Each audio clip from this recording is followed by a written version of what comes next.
We just got told a ton of information about Black Ops 7 Zombies. Treyarch released a dev talk where they talked about changes from the beta, a unique HUD theme coming to zombies, high round and weapon tuning, special enemy answers, and game-changing information you are going to need to know about the brand new Cursed mode. Now this is a Q&A format like we've seen in all these other dev talks, and the first direct question they get asked is, are we getting a unique Zombies HUD this year? And this is what they have to say. There is a unique HUD theme coming to Zombies at launch. We're really excited to have that in BO7 and look for some more in the upcoming seasons. So not only do they confirm, yes, there is a unique one coming for launch, but we will also see it before launch, and there will be more in the coming seasons. This is something that was leaked that we already knew about, but you might have the question, why didn't they showcase that at Call of Duty Next? Luckily, they have that answer too. It simply just wasn't ready to show yet. So when we do COD Next, we use a build that's, at this point, a couple months dated. And so this was a feature that was later in our development cycle. The Zombies HUD theme is very unique for the mode. We're really excited about it, and we're going to show it to you before launch. There you go. Kevin Drew does confirm we're going to see it before launch. And the reason we haven't seen it yet is because it wasn't ready. The build that we had for the beta and COD Next didn't come with it, didn't have it in it, whatever. I don't know. I'm not a technical guy. It's just that simple. But they did let us know this was going to be a feature in their blog post. The next question is, weapons didn't feel strong enough after round 30 in the beta. Will this change for launch? We are looking at the higher rounds, and it's important for us that players are able to continuously play and maintain their ammunition by killing zombies, getting points, buying ammo, and the cycle continues. You didn't have access to your augments in the beta. Day one, you'll have access to anything you've unlocked in BO6.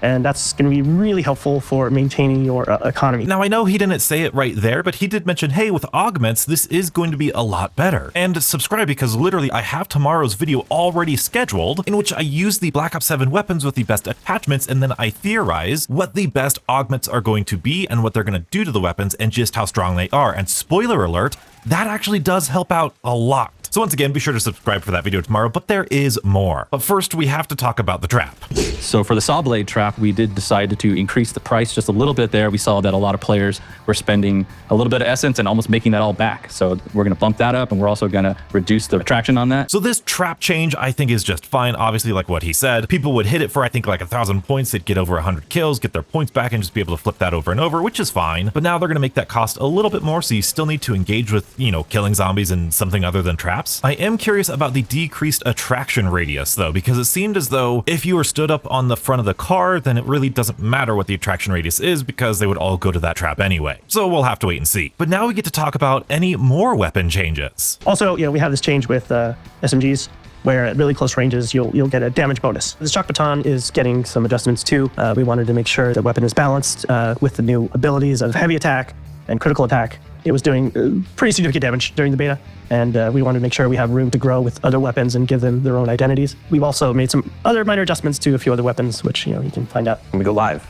So in my eyes, this is kind of a better answer to the previous question about the weapons. They're giving SMGs probably a longer range. When you're close range, you're probably going to deal a little bit more damage, which is great. And they're readjusting the baton. I don't know if there's any other melee weapons in the game, but Treyarch loves to add their melee weapons throughout the season, so this is a change I'm not all that worried about. But now we have the real big question. Why is the Doppleghast in the beta? And this is something you're going to want to hear for yourself. So we want to make sure that each survival map kind of has its own identity, and we thought that at round 40, it's high enough rounds to kind of add in a little bit of variety to kind of spice up the loop there.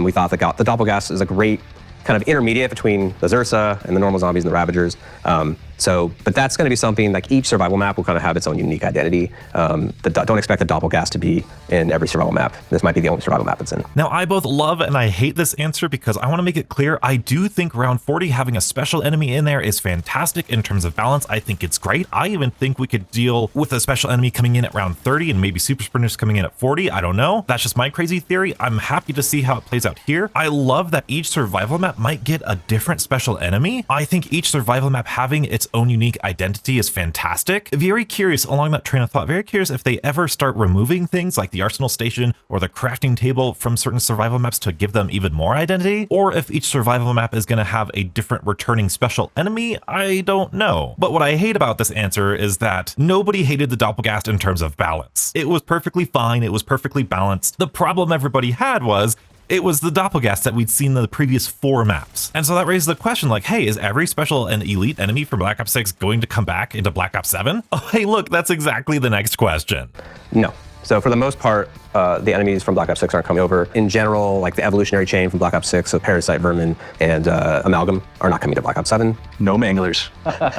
Now, I don't know about you, but this is such a strange answer to me, because he goes, for the most part, no, which makes it seem like, oh, there will be some, but for the most part, no, even though there is some. And we just got done talking about the Doppelghast, and then he goes, in general, the evolution thing like Vermin, Parasite, Doppelghast, Amalgam won't be there. But again, he says in general. Now, I want us to use our critical thinking here. He used two qualifiers to say, oh, well, mostly and in general and for the most part, which should send signals to you that, yes, we might see these things in other maps. Maybe it's a survival map here. Maybe it's a survival map there. Maybe the Janus Tower survival map that we might get in the future. That might be where Uberklaus is from. And then the farm survival map is where Zersa and the Doppelghast is. But maybe on the main map, it's something different. This is very ambiguous. This actually doesn't really answer, doesn't really clarify a bunch of things. So what it does do is it allows me, at least me, to set the expectation that like, yeah, we're probably going to see some enemies from Black Ops 6 appear, but maybe they're not going to be the primary focus. But unfortunately, this is not the clear-cut yes or no answer that I would have wanted. But hey, I think they were pretty sure no manglers, right? Tell us more about Cursed. I would love to tell you more about Cursed,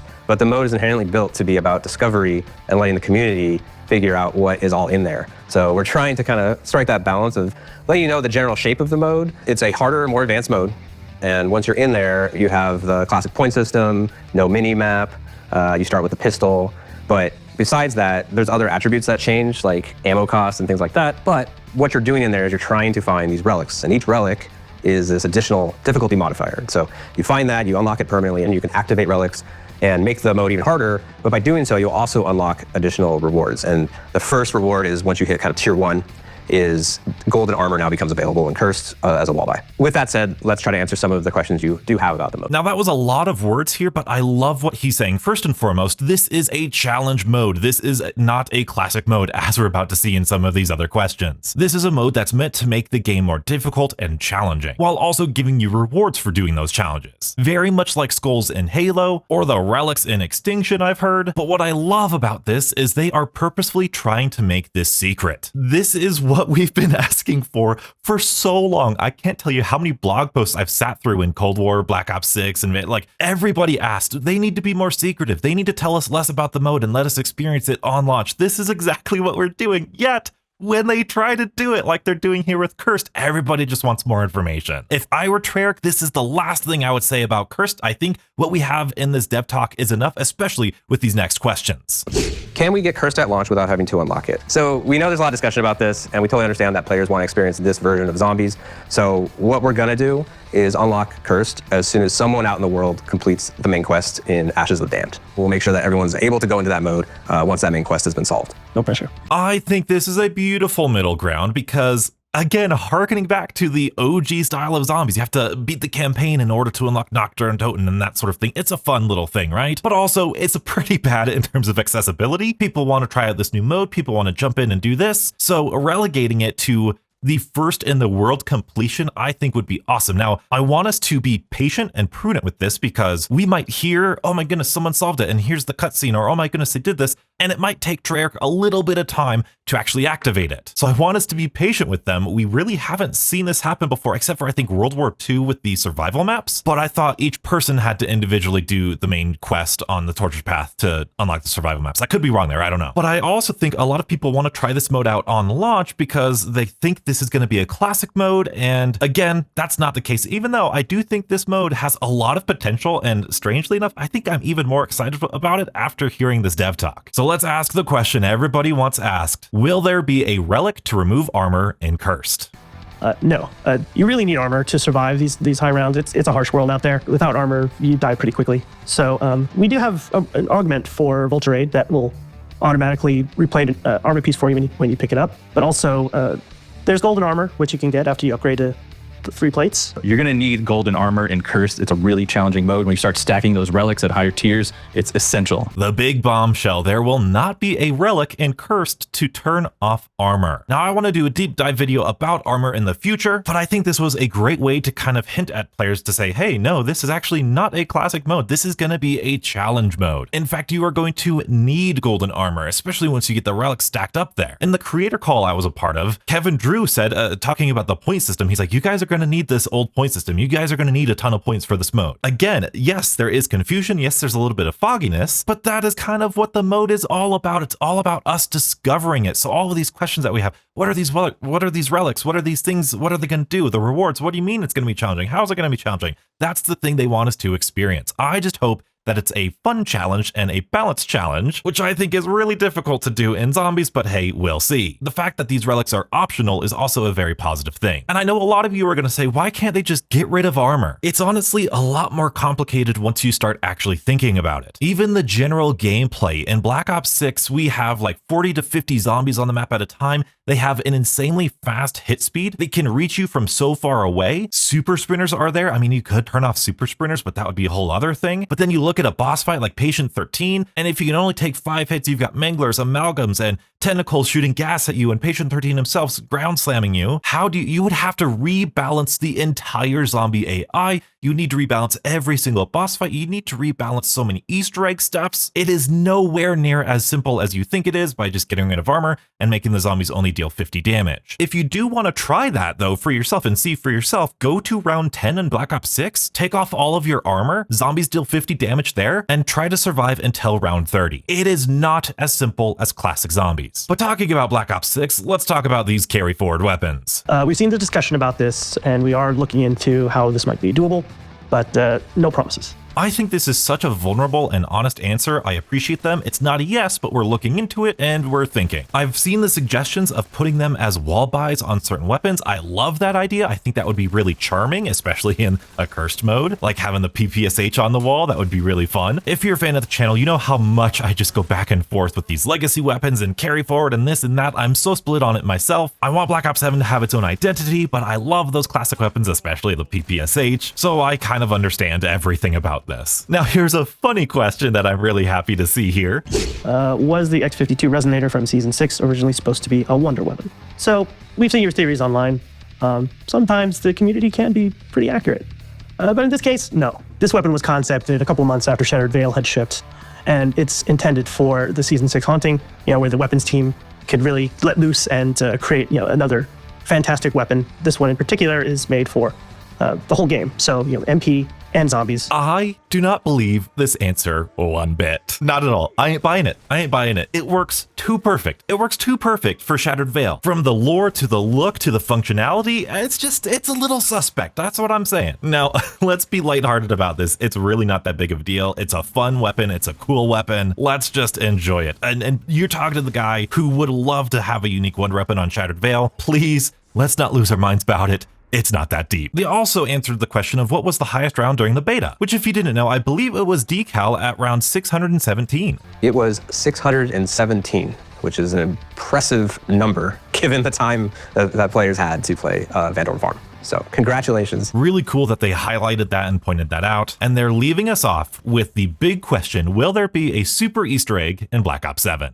A super Easter egg is something that we care a lot about. We know the community cares a lot about, and we want to do it right. So it's something we're looking into for Black Ops 7. This being a continuation from 6 to 7, it makes a lot of sense if we're going to do one to have it at the end of this year. Lots of stuff to talk about here. Another kind of mixed answer. I do love and also hate that he said that they're looking into it. Part of me wants him to just say, yes, we're going to do it. But I also know you can't guarantee anything, especially in Call of Duty. Things change all the time in development. And this has always been the case, even back in the golden days. There have been development papers leaked from Black Ops 2 and Black Ops 3 where classic maps like Origins had just a completely different layout and a completely expanded layout. Different wonder weapons, different settings, different places to go. These things change so quickly. So as much as I want him to just say, yes, we're going to do one this year, I think this is as close to a yes we want to as we're going to get. While also still saying, hey, if it doesn't happen, like, sorry. I really hope it does happen. I hope they tie it in with a story. I hope it's as big as, Infinite Warfare Zombies. I would love that sort of super Easter egg. We really haven't gotten one since Infinite Warfare Zombies, at least one that changes and completely changes how you play the game. So that would be a really good one, especially if this is going to be the last zombies for a couple years. I'll be honest, this was a bigger zombie dev talk than I thought it was going to be. We got some questions answered, maybe some questions we got answered we didn't want to hear the answer to. It gave us a little bit more of an insight of what to expect from survival maps and the cursed mode, and we even got a little confirmation of some weapon buffs. And like I said earlier, be sure you subscribe because the next video I'm putting out, I took some of the best weapons of the Black Ops 7 Zombies beta, and I calculated just how good their DPS is going to be with the best augments. And then I'm going to test how field upgrade charges work because man, it's so much different. There's a ton of Black Ops 7 Zombies content coming your way. If you want to see more Black Ops 7 Zombies, be sure to check out this video